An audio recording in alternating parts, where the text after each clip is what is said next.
nice on this. I don't know. Do you want to introduce our friend this time? Carl Johann? Friedrich? Von Rosenberg. That's the chameleon. And this is Stacy the Stegosaurus.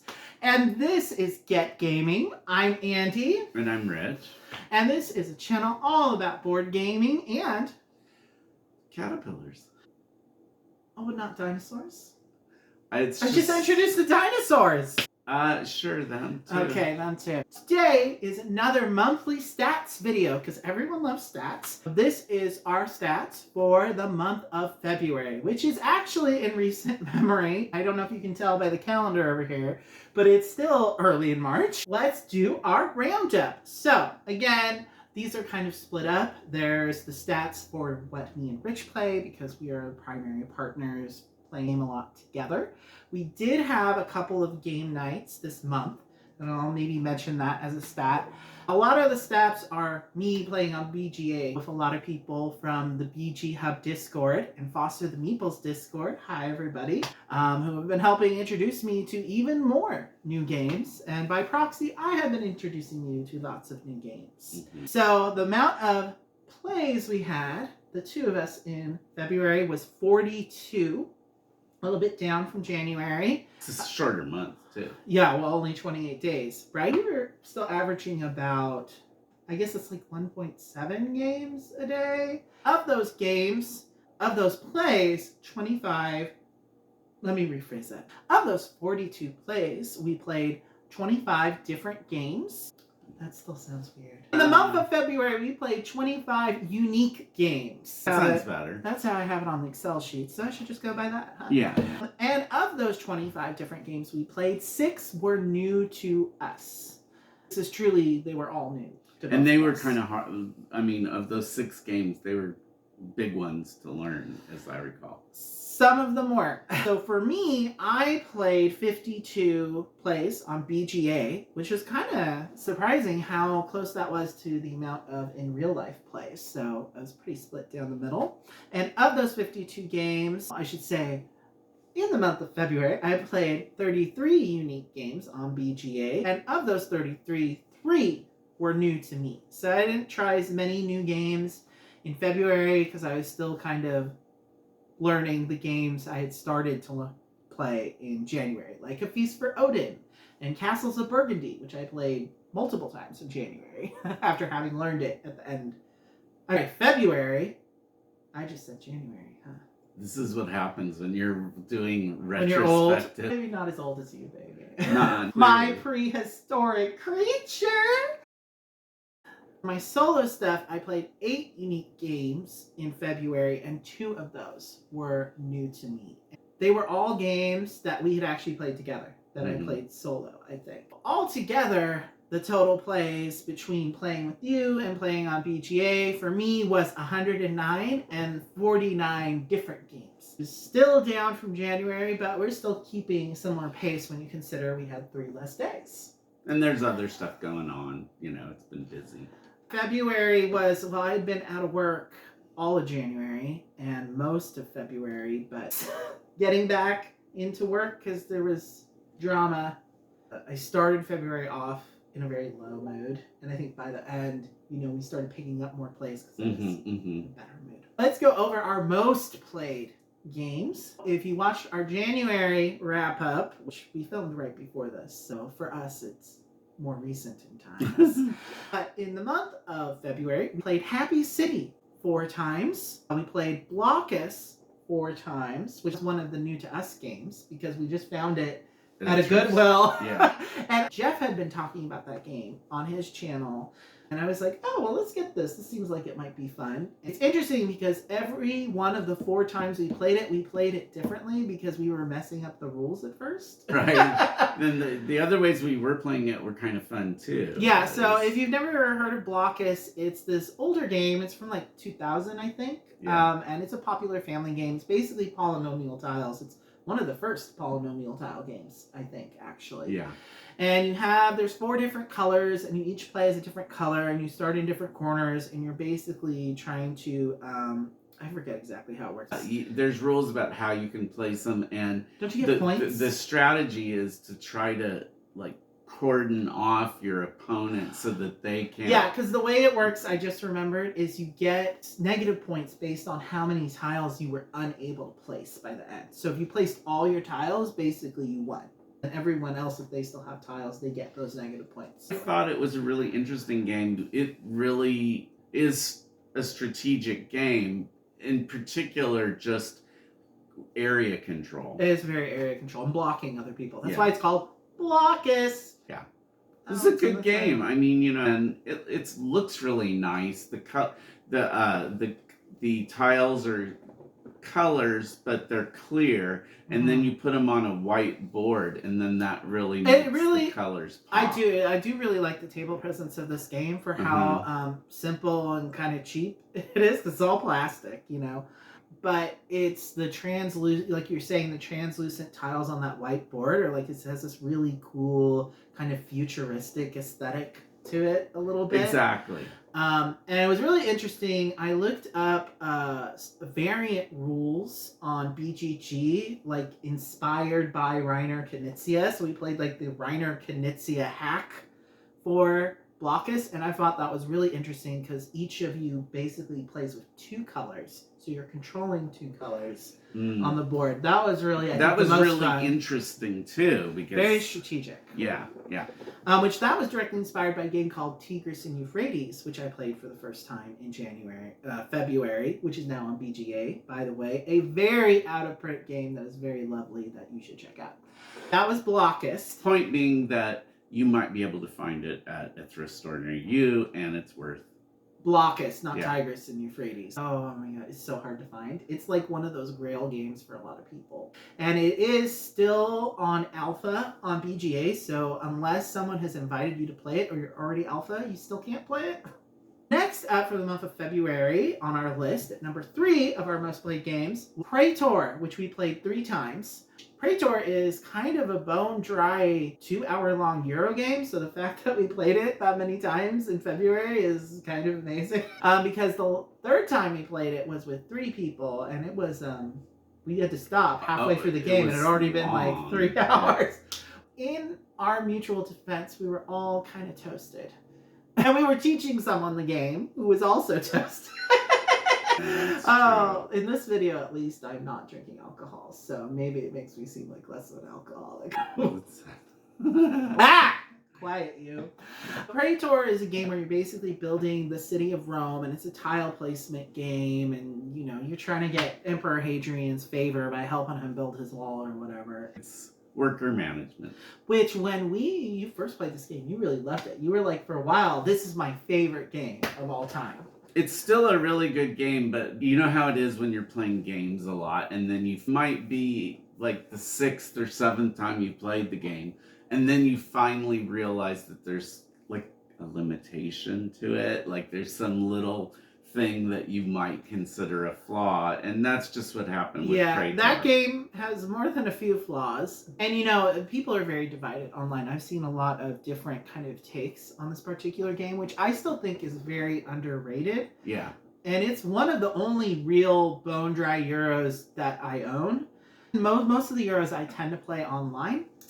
It can go long if people have a lot of AP about it, but really the turns are pretty breezy because it's just worker placement. I'm going to go here, I'm going to build that, or I'm going to generate this. I think that explains why when we played it with 3 that it took so long. Well, we're not going to mention any names who this person is. But she did really good picking it up. I mean, it's not like a gateway game, you know. She always kind of has analysis paralysis on those. Because she's strategizing and plotting, which is what you should do when you're in ancient Rome, true, curry favor with the emperor. Kind of slower. I think if we played it again, and because it was the first time we tried to play that game at 3, and I think that is a game where you have to push people along. You almost probably would want to put people on a timer. It's worker placement, and each person puts 1 worker on at a time. So it can take, it's not like someone just does their turn and that's it. It's like it takes a while to get everyone to have placed all their workers, and everyone could have different numbers of workers.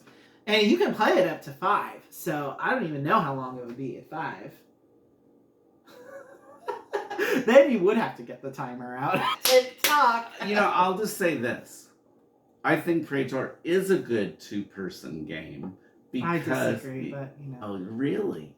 I really I was think enjoying so our because I play. can beat him at it. That's why. So it makes it fun to play two-person.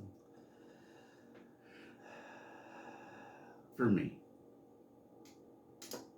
That was Krator. Next up on our list of most played games was Morels Foray, which we finally got off the shelf of Champertunity. Those of you that know the original game, Morels, is a set collection game where you're collecting and cooking mushrooms. So pastoral. And this is the very, very impossible to get expansion, which I went to quite a bit of length to get. So we finally were able to play it. I'd had it for months sitting there because just it adds new cards and different ways to play for up to 3 and 4, and just I was worried that it'd be kind of hard to wrap our heads around the new card powers because some of them are kind of funky. This is actually a game I would really love to cover on the channel because I think it's really underrated. There are a lot of people that like to play Morels, but I haven't seen a bit of content on this particular expansion. There were as part of the Kickstarter for this expansion, the designer himself actually forged his own tiny little cast iron pans you could have instead of the cards. And I'm like, I want those tiny little pans. Oh my god. So next up at 3 plays, we have Q-Birds. We said so much on that. That game that you always beat me at. Oh, this was an interesting one that we played only twice in the month of February. That's surprising. And this was a thrift store find called Fun City. This is really random. It's basically just a roll and move from the 80s, but I don't know what it is about that. Well, there's an actual clock. Yes, the clock. There's so in this game you're rolling and moving around the city, and you're trying to go to these different locations and collect these cards from points before they close. So every turn, people are punching this like physical clock in the center of town. And once it gets to certain hours, certain businesses close and you can't get those cards anymore. So it's a literal race against time, which makes it really, I think, kind of fun. There's the variability of what you roll with the die. There's various ways of multiplying, though, how far you can move. And there's like these special crazy cards. They're crazy. Some of them are really mean. Like, you got really upset at me a couple of these games because I just went out of my way to mess with you. Well, you did better at this game, too, so maybe that's what it takes. Are you saying I'm better at games where there's more opportunities for treachery? I think so. I'm just mischievous. I can't help it. Okay, and then also twice this month we played Koi Koi. Surprised we didn't play it more, actually. I was wondering if you were getting tired of it or no, but it's lower on my plays total this month. I did play it a bit on BGA, not as much either though as I did in January. I would still play that game. Like, it's still a good one. I could play it every day. Yeah, and that's kind of one of the reasons I'm doing these monthly stats. As I said in the last video, I'm trying to track all our stats for the whole year so I can kind of see what's getting to the table and what isn't. So it's really interesting to kind of see how the patterns change for certain games from month to month, which you'll kind of see as we continue to go through this. Twice in the month of February, a game we didn't play at all in January, Patchwork. Excellent 2-player game. If you are someone who mostly games with your partner or, a friend, this is definitely a game that you should have because I think it's one of the best 2-player games just because it's like comfort food. Like, it's a game you can pull out after dinner. It's not the stakes aren't super high. And what's interesting, the original Patchwork is fugly as all get out, but they do have a lot of new prettier artwork kind of ones. Like the Halloween one is really cool with the eyeballs. Oh, are you saying the one that you have, that's the old one? That's the OG Patchwork. That's good. There's an Americana Patchwork, which is even fugglier, which I know you don't think is possible, but it truly is. And they actually just came out with a Polish folk patterns one that's inspired by a Polish traditional dress that's really pretty, actually, that I would love to have. And I've heard the Christmas one actually is a little easier on the eyes, but the gameplay isn't changed in any of these versions, So it's sort of a question: do I want to just have multiple copies of the same game, but just with different art? I think if this is a great game, and we have found, because We've been playing games for like 2 years now or more. Like, you don't feel bad if you lose or if I win, you know, or whatever, you know, because sometimes I don't think you really are not really that competitive as a person. And sometimes I play like I'm trying to be competitive, but I'm not really. You're not super competitive, although I think the more he gets competitive, the more he loses. This is just my observation. It's true. I'm trying too hard. And I just go into it with like, whatever. Who knows? Whatever happens, happens. And if it was meant to be, it was meant to be. I am just very lucky. The Lord God wants me to win. It's just my karma, you know? I never said I was a role model. I'm getting what's coming to me. So we play. No, wait. I guess I could go over my top 10 games. So, in the month of February, I played King Domino 8 times, mostly on BGA. Cafe 7, a lot of those were solo, minus one very infamous game night. I played Happy City 6 times, Koi Koi 5 times, Strawberry Sunset 4, Blockus 4, Backgammon 3 times, which I think those are all on BGA.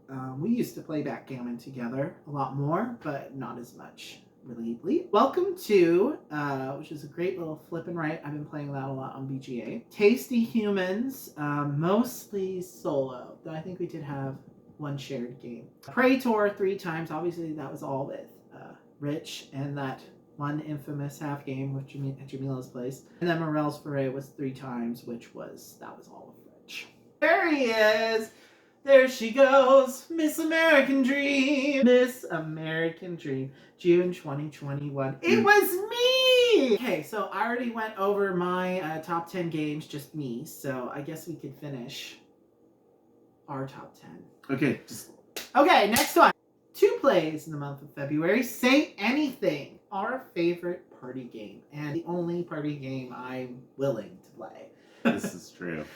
I just love that game. I mean, if you're going to play a game where it's going to be basically you're voting on a bunch of people's answers, I feel like that is my preferred game. Because you can be more creative, because you get to say anything. It's in the title. You can just write your own answers. And also what makes it fun is just the voting. There is a strategy to that game, according to Celia. Yeah, no, there's definitely a strategy to that game. Really good party game. You should definitely check it out. From the same publisher that makes Evolution, if you're into that game. And also at Twice, just because we wanted to play it again to see if we wanted to cover it on the channel, was Mass Transit, which is a little game from Chris Leader. I realize we haven't been saying who designed any of these games. Anyway, it's well, they know who they are. Oh my god, it's a stats video. I'm not reshooting it. Mass Transit. Okay, what do you think of Mass Transit? Would you play it again? One of those games that it looks pretty good. It's one of those games where I don't know if I feel like the math really works out. So it's a cooperative game, and you're basically trying to get your meeples. The whole theme is transportation, so you're trying to get them on their commute from the center of the city back to the suburbs. And you're placing cards to connect like track or road or the ferry, and then you need to have you discarding cards to get them back to their home. But the deck is the timer for the game. So once you run out of the deck, the game is over, and it's a limited communication co-op, which maybe that's a rant for a different day about how much we hate limited communication as a co-op thing. Just if you're making co-op games, designers, please just don't do limited communication. It's just so old at this point, and in that game, we're city planners, right? We're building a transportation system, but we can't communicate with each other. How does that make sense thematically? Okay, so bureaucracy's a bitch is what it says in the rules. It's just one of those games that I don't even know if I can completely explain what I feel is going on in I like it okay solo, and I liked it when we could talk. Yeah. Even though we're not technically supposed to do that in that game. But I think when we were doing that, it was more enjoyable for me. Yeah, and it's still not like a piece of cake, even if you're. Yeah, it isn't. It's hard. That's why It's a it hard doesn't. game. It's like, why are you making this rather difficult game? Because there's really only so many ways you're gonna get this to work. Right, there's out. a limited number of cards, and yeah, things need to come out. You need to place things in a very particular order in order to succeed. Because there's only 44 cards in the deck, I think. Okay, so to me, this is like what I would call a Rubik's Cube game, in that, sure, if you know what to do, yeah, you can do it in a really small number of moves, but Sure. you don't know with this, because the cards are coming out in a different order. You don't really know, okay, well, this would be the best thing to do because this card came out early. Anyway, we played that game many times, and you just end up where you're not going to win. Yeah, if you know what other people have in their hands and you can coordinate a bit, I feel that works better thematically for me in that game, because it's like we're building the transportation system together. We're coordinating, okay, I have this railroad track, so you should place that railroad track, because then on the next turn, this other person, we know that they have the suburbs that will be able to get them there. And then, it makes it more, you feel like you're actually working together more. Whereas in the limited communication, you're just sitting there. Yeah, like, I really hope he doesn't put that down, because it's gonna mess up me actually being able to put this thing down that would get us there. And you're just sitting there basically thinking, idiot like, about the other people you're working with, and it's not enjoyable for me, that kind of thing. It's kind of the same way I feel about Hocus Pocus. It's like, if we have, which is also a limited communication co-op, where you have to place down cards in a particular order, and it's like, if we can't communicate with each other about that, it just makes it nigh impossible, and then not fun, because you just want to tell people, and you end up saying things like, what a lovely day to take the train. Oh, if only someone had, a train station card in their hand. I'm not saying that I have a train card in my hand, but if I did, this is where you should put it. I don't know. It's a fun little game. It's such a small box. It is kind of a good filler, but I think there are better games that fill that niche. I think there's limited replayability in it, is what I really think the issue is. I agree. And I do kind of I think the design, it's cute. It's not like the super groundbreaking thing either. And I think it would only continue to be challenging, I guess, in a way. Well, I think the reason it has limited communication is because to make it more challenging and replayable. Because when you can coordinate, it's like, okay, you'll basically learn what is the right order to do things in, because there's a bit of a puzzle there. And if you're doing the card counting thing, if you know how many of each one there is, it makes it more strategic. Okay, you better not waste this one train card, because we've already done 4 train cards and there's only 7 in the deck, and we need 3 more to get him back to the suburbs, kind of thing. So it's definitely, there can be a definite strategy to that game, but I just hate the limited communication aspect of that game. So I just had to mention it because we played it once with other people, was Cafe, which is a game we love, but we discovered in the month of February, in the night that will live in infamy, that we were playing it wrong. Well, not quite that we were playing it wrong. We were scoring the warehouse wrong, and that really messed certain people up. And then, Celia ended up winning that game when all was told and done. Yeah. Because me and Mike totally messed up the warehouse scoring. We didn't realize that if you have 0 of a cube in one of the warehouses, that's your least.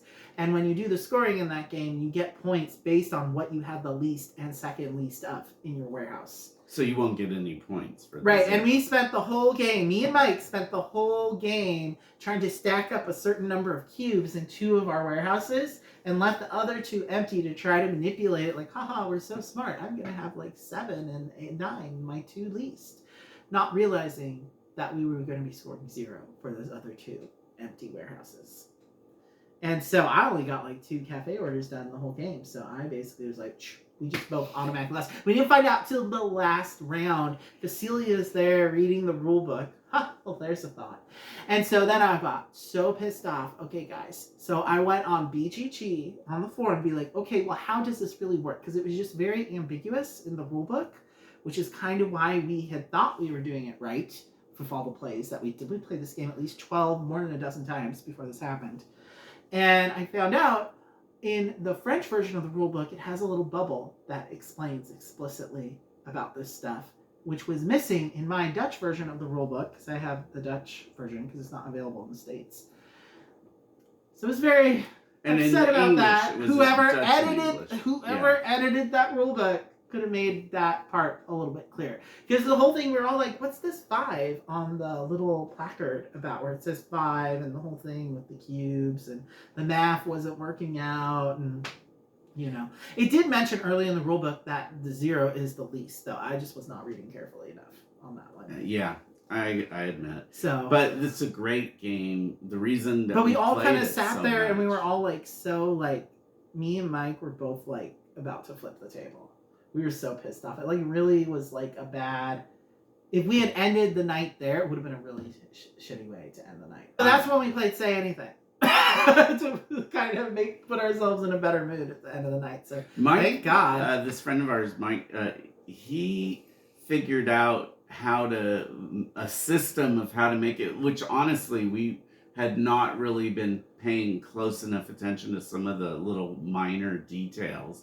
So there's things built into this game. Maybe when we, do a video specifically on that or a couple other games, we could talk about like the things you want to try to do. But I've noticed even after we talked about those, it's still not always possible. It just depends on, there's different cards coming out and when it's your turn. And there's only 8 rounds the whole game, so it's really hard. And it's an engine building game, so it's really hard. Once your engine gets going, the game basically ends. So it goes it's really so fast. It's really hard to be as efficient as you want to be in that game, and that's part of the challenge strategically. But I do think an extra round to that game would help a lot.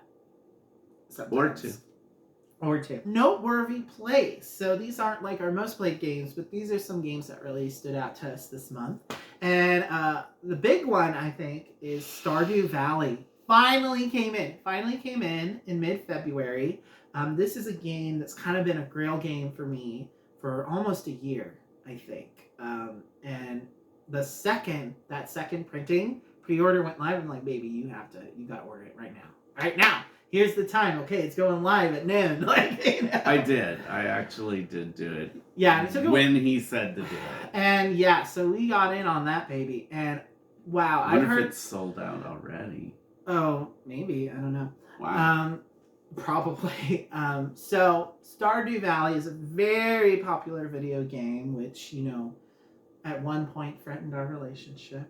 Me and Harvey were going hot and heavy. It got kind of mixed reviews when it first came out, so I was kind of a little bit nervous about this one. People had said it was too long, there was too much luck, this and that and the other.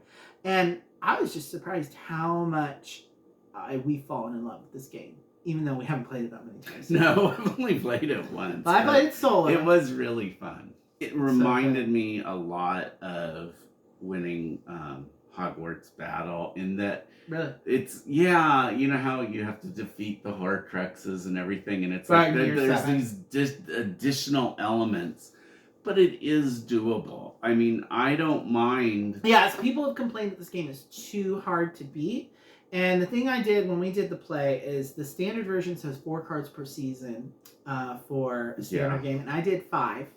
Well, what I did is I took the festival cards and added those in, and basically added in an extra round for each season, which makes the game a little bit longer. I think it was about 2 hours when we played, but it made it so much more achievable. Yeah.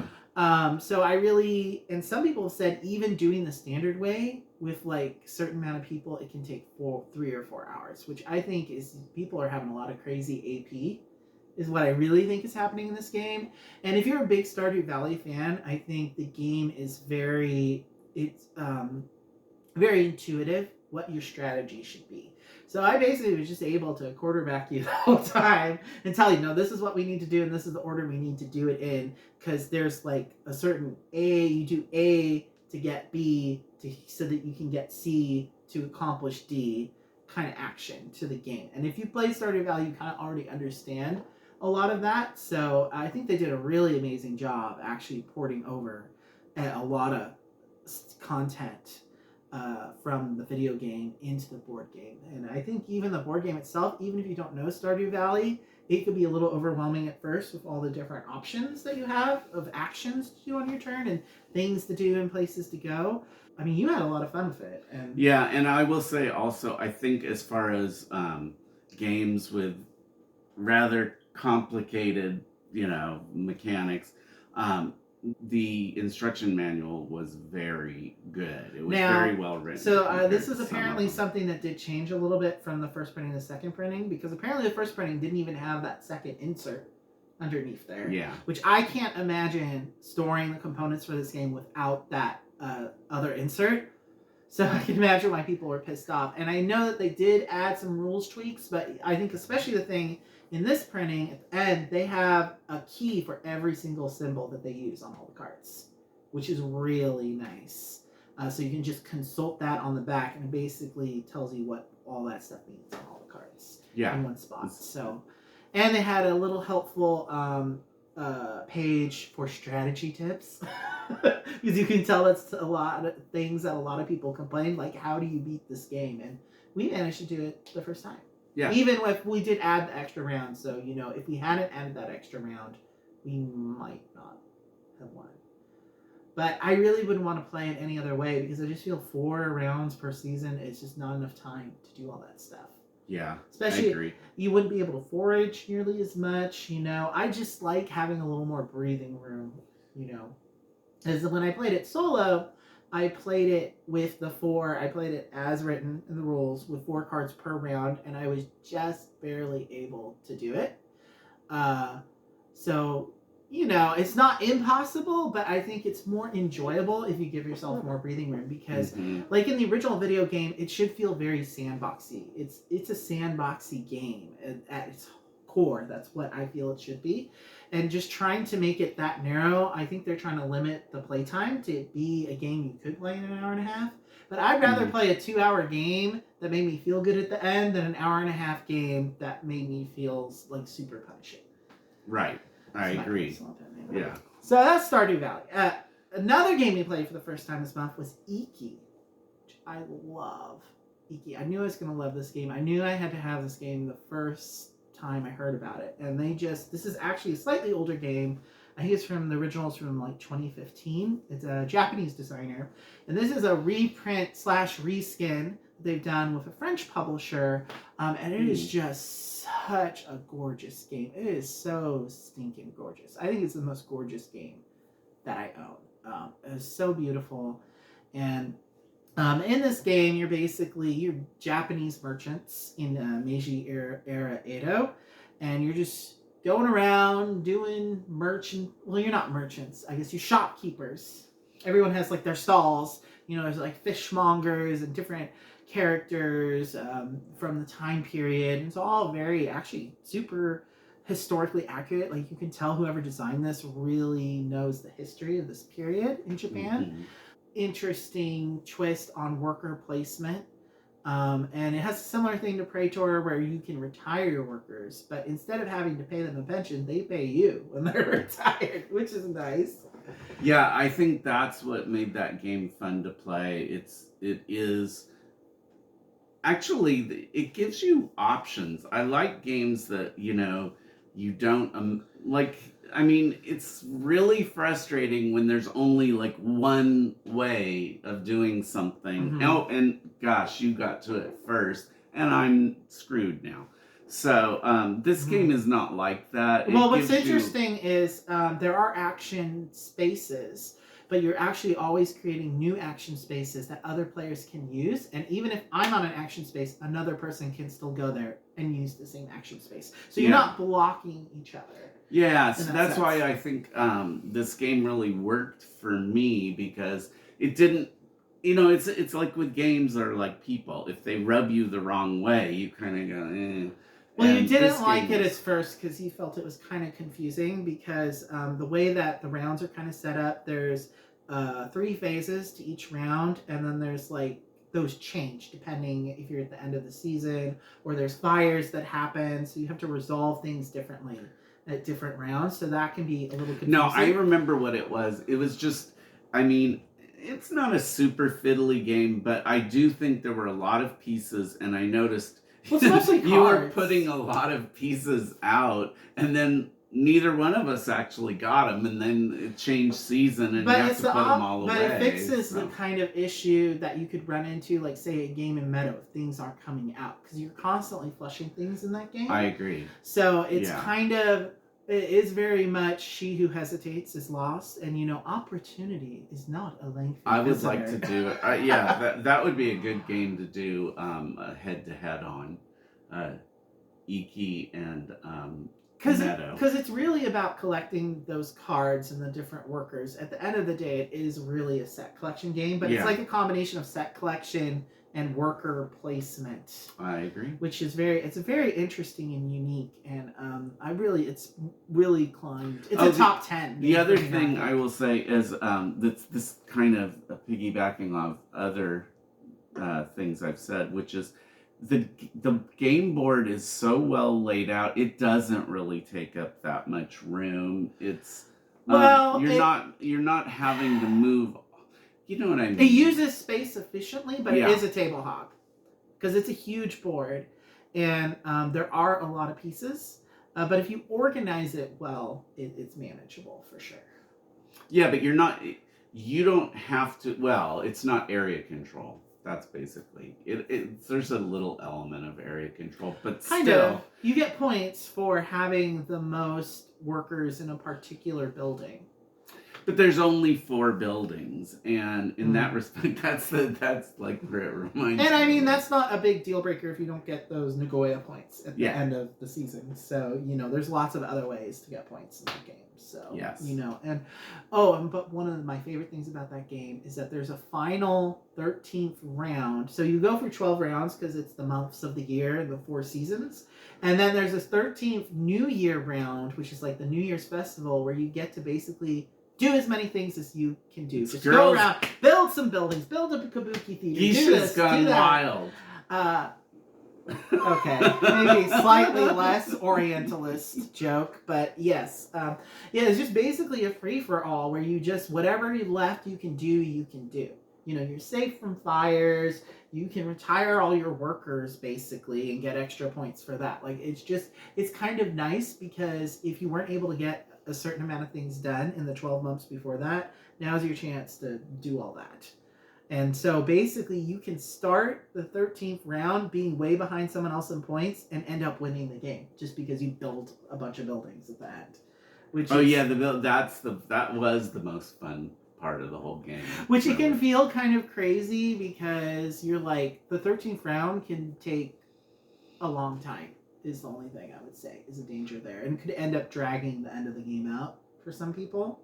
I think because there's a lot of points calculations you have to do at the end too that can take a while. So it's kind of only similar negatives. in some ways to Seven Wonders with the. It does kind of feel, there's a lot of aspects that feel Seven Wonders-esque with the symbology and the cards give you income generation once you built them and things like that. But if you kind of like those aspects of that game, those are things you definitely like. Yes. And then another new game we played in February was Tasty Humans. Oh no, we played that in January.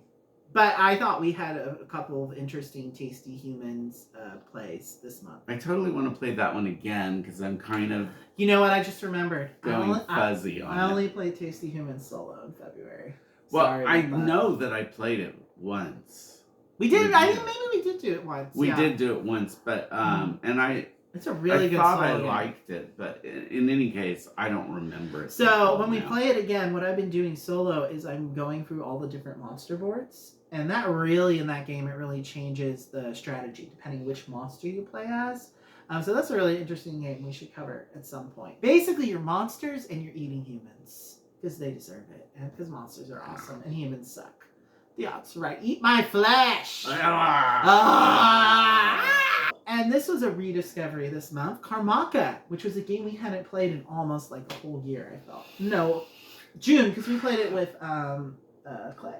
Was the last time we played it. Before this last play. Yeah, it's a good game. It's so good, I'd forgotten how good that game is. It's a very clever design. It's a sleeper. It's a total sleeper. It's very underrated. I haven't heard anyone else talking about this game at all. And I just think it's such a clever little twist on deck building. Okay, if you have that for game. hand management, deck building. But It's a game, and I don't know how many other games we have not talked about this, but this is a game in which it really pays to have patience. that's right, Because you don't always reincarnate.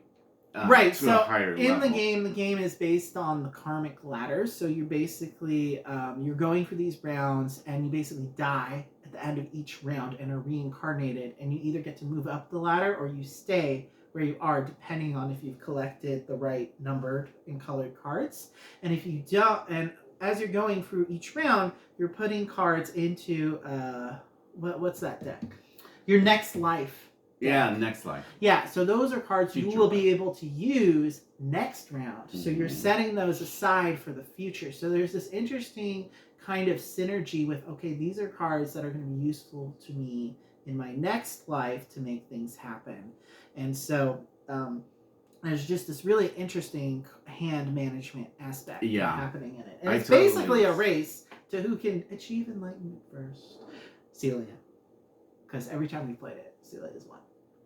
She's so good at these. And I think that's her favorite game because she loves that theme, because she's so into Buddhism and mandala and karma kind of things. Yeah, it's great game.